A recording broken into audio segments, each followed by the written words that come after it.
आज का दृष्टिकोण बिहार की राजनीति पर। बिहार की राजनीति ने एक नई करवट ली है और 2015 के बाद, या यूं कहें कि एक पुराने गठबंधन को नीतीश कुमार ने फिर से, या पुराने गठबंधन के साथ नीतीश कुमार ने हाथ मिलाया है। लेकिन यहाँ यह कोई नई बात नहीं है, यह पहले भी हो चुका है। और पुराने गठबंधन को छोड़कर वह बीजेपी के साथ गए थे और पुनः जो पुराने गठबंधन में वो वापस आ गए। लेकिन आज हम जो बात करने वाले हैं उसका मुद्दा दूसरा है। मुद्दा यह है कि क्या नीतीश कुमार ने बीजेपी को छोड़ा, या बीजेपी की प्लानिंग के तहत बीजेपी ने नीतीश कुमार को बाध्य किया गठबंधन से, एनडीए से अलग होने के लिए। यह मुख्य मुद्दा है आज का। अगर आप देखने में तो यह लगता है कि नीतीश कुमार ने एनडीए को छोड़ा और महागठबंधन से हाथ मिलाया, लेकिन अगर पिछले 3-4 महीनों के घटनाक्रम को आप देखें तो आप यह पाएंगे कि जो नौबत आई वह नौबत बीजेपी ने पैदा की और जानबूझकर की। यह सिर्फ बिहार की बात नहीं है। आप बिहार से दूसरे राज्यों को भी देख सकते हैं, महाराष्ट्र को देख सकते हैं, जिसके एलाइज थे शिवसेना, वह 2019 में क्यों अलग हुई। उसके बाद आप देखिए अकाली दल को देखिए, जो पुराने एलाइज थे वह क्यों जो किए सो अलग हुई। और फिर एनडीए में एकमात्र बड़े एलाइज के रूप में नीतीश कुमार थे, इनको अलग होना पड़ा। तो क्या यह नीतीश कुमार की जीत मानी जाएगी, या एक ऐसा चक्रव्यूह बीजेपी ने रचा जिसमें नीतीश कुमार के पास कोई चारा नहीं था। और ईमानदारी की बात यह है, हमें ऐसा लगता है कि बीजेपी ही ऐसा चाहती थी कि नीतीश कुमार एनडीए से अलग हो जाए, लेकिन बीजेपी यह अपने ऊपर दोष नहीं लेना चाहती थी कि हमने एनडीए से किसी अपने एलाइज को बाहर निकाला। वो चाहे किसान के मुद्दे पर आप अकाली दल की बात कर लीजिए, चाहे मुख्यमंत्री के मुद्दे पर आप शिवसेना की बात कर लीजिए, किसी को बीजेपी ने नहीं छोड़ा, एलाइज ने बीजेपी को छोड़ा। और वही घटना यहाँ दोहराई गई। अब क्यों हुआ ऐसा, आप देखिए अप्रैल महीने से जुलाई के अंतिम सप्ताह तक के घटनाक्रम को आप देखें।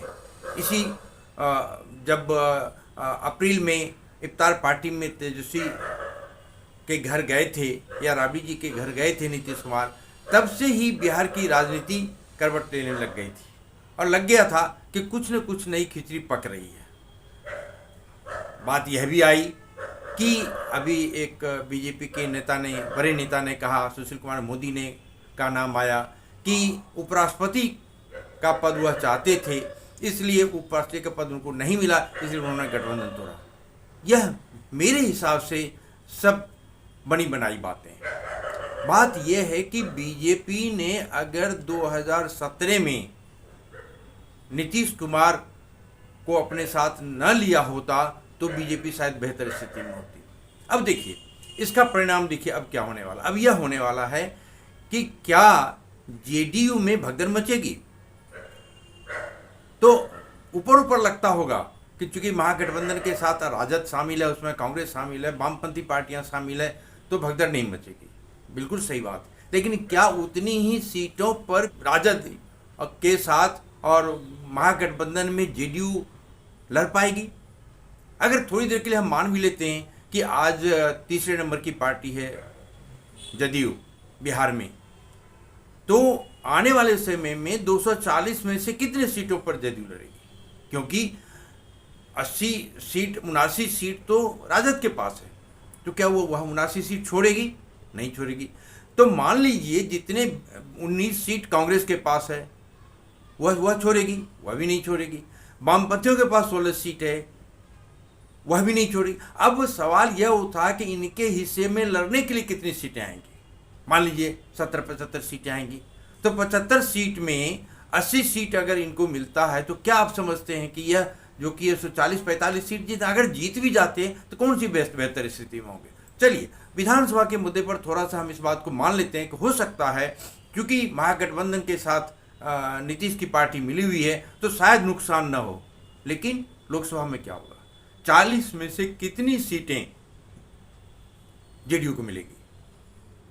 अब आप अंदाजा लगा सकते हैं कि महागठबंधन में नीतीश कुमार ने खुद ही कहा है कि हम 7 दलों का समर्थन है हमारे साथ।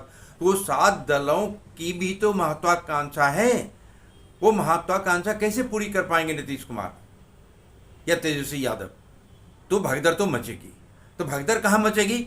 जिन जिन पार्टी के लोगों को अपने लोकसभा क्षेत्र से टिकट नहीं मिलेगी वह बीजेपी को देखेगी। और बीजेपी बेहतर स्थिति में इसलिए होने की संभावना है क्योंकि जब तक अपना जनाधार जब तक अभी हाल फिलहाल में आपने देखा कि बीजेपी के राष्ट्रीय अध्यक्ष आए, उन्होंने कहा कि कुछ ही दिनों के बाद जो रीजनल पार्टी है वो उसका नामो निशान नहीं रह जाएगा, या रीजनल पार्टी समाप्त हो जाएगी। तो रीजनल और उन्होंने जो घोषणा की उसमें यह भी शामिल था कि नीतीश कुमार की 47 सीटों को छोड़ करके बाकी सीटों पर जो कि बीजेपी तैयारी करेगी बूथ स्तर पर। तो मैसेज तो बहुत साफ है। तो मैसेज यह कहता है कि आने वाले दिनों में बीजेपी एक रास्ता तैयार करना चाहती थी अपना गठबंधन अपने जनाधार को बढ़ाने के लिए। छटपटाहट बीजेपी में थी इस एनडीए से, मतलब जो एलआई से बाहर आने के लिए। लेकिन मैसेजिंग क्या गई? मैसेजिंग ये गई कि जेडीयू ने गठबंधन को तोड़ा या एनडीए को छोड़ा। अब अगर आप देखेंगे जो बीजेपी का अपना कोर सिद्धांत है, जिन मुद्दों को लेकर के बीजेपी आगे जाना चाहती है, नीतीश कुमार के रहते हुए उन मुद्दों के साथ खुल करके बीजेपी नहीं खेल पा रही थी जो अब खेलेगी। तो अब उसका रास्ता बिल्कुल साफ हो गया। अभी समय है, इसलिए मैं कह रहा हूँ ये बात कि अभी 2 साल का समय है लोकसभा चुनाव होने में, और लोकसभा चुनाव से पहले यह बात बूथ स्तर पर बीजेपी अपनी तैयारी करेगी। और बीजेपी की नज़र उन लोगों पर है जिसे या तो राजद से टिकट नहीं मिलेगा और वो जनाधार वाले नेता हैं, या जेडीयू में टिकट नहीं मिलेगा क्योंकि विधानसभा में तो थोड़ा सा क्षेत्रीय दलों की बात हम मान भी लें, लेकिन जहाँ तक लोकसभा की बात है तो लोकसभा में अभी जेडीयू की 17 सीटें हैं। क्या आने वाले दिनों में इन्हें 17 सीट भी मिलेगी लड़ने के लिए? जब 17 सीट मिलेगी नहीं तो जीतेंगे कितना सीट? तो यह बहुत बड़ा मुद्दा है। और वो जो जनाधार वाले नेता हैं, चाहे वो जेडीयू में हो, चाहे वो कांग्रेस में हो, चाहे वो राजद में हो, वो सारे नेताओं की नज़र बीजेपी पर है अपने लोकसभा क्षेत्र को बचाने के लिए। और लोकसभा में बीजेपी को रोकना आज के डेट में किसी भी पार्टी के लिए टेढ़ी खीर है, क्योंकि राष्ट्रीय पार्टी कांग्रेस है। कांग्रेस का बिहार में कोई जनाधार नहीं है। आज की तिथि में अगर देखें तो कांग्रेस का बिहार में कोई जनाधार नहीं है, खास करके लोकसभा में तो बिल्कुल भी नहीं। तो वैसी स्थिति में हमें यह लगता है कि आने वाले दिनों में यह पिक्चर बिल्कुल साफ हो जाएगा कि बीजेपी ने जेडीयू को छोड़ा या जेडीयू ने बीजेपी को छोड़ा।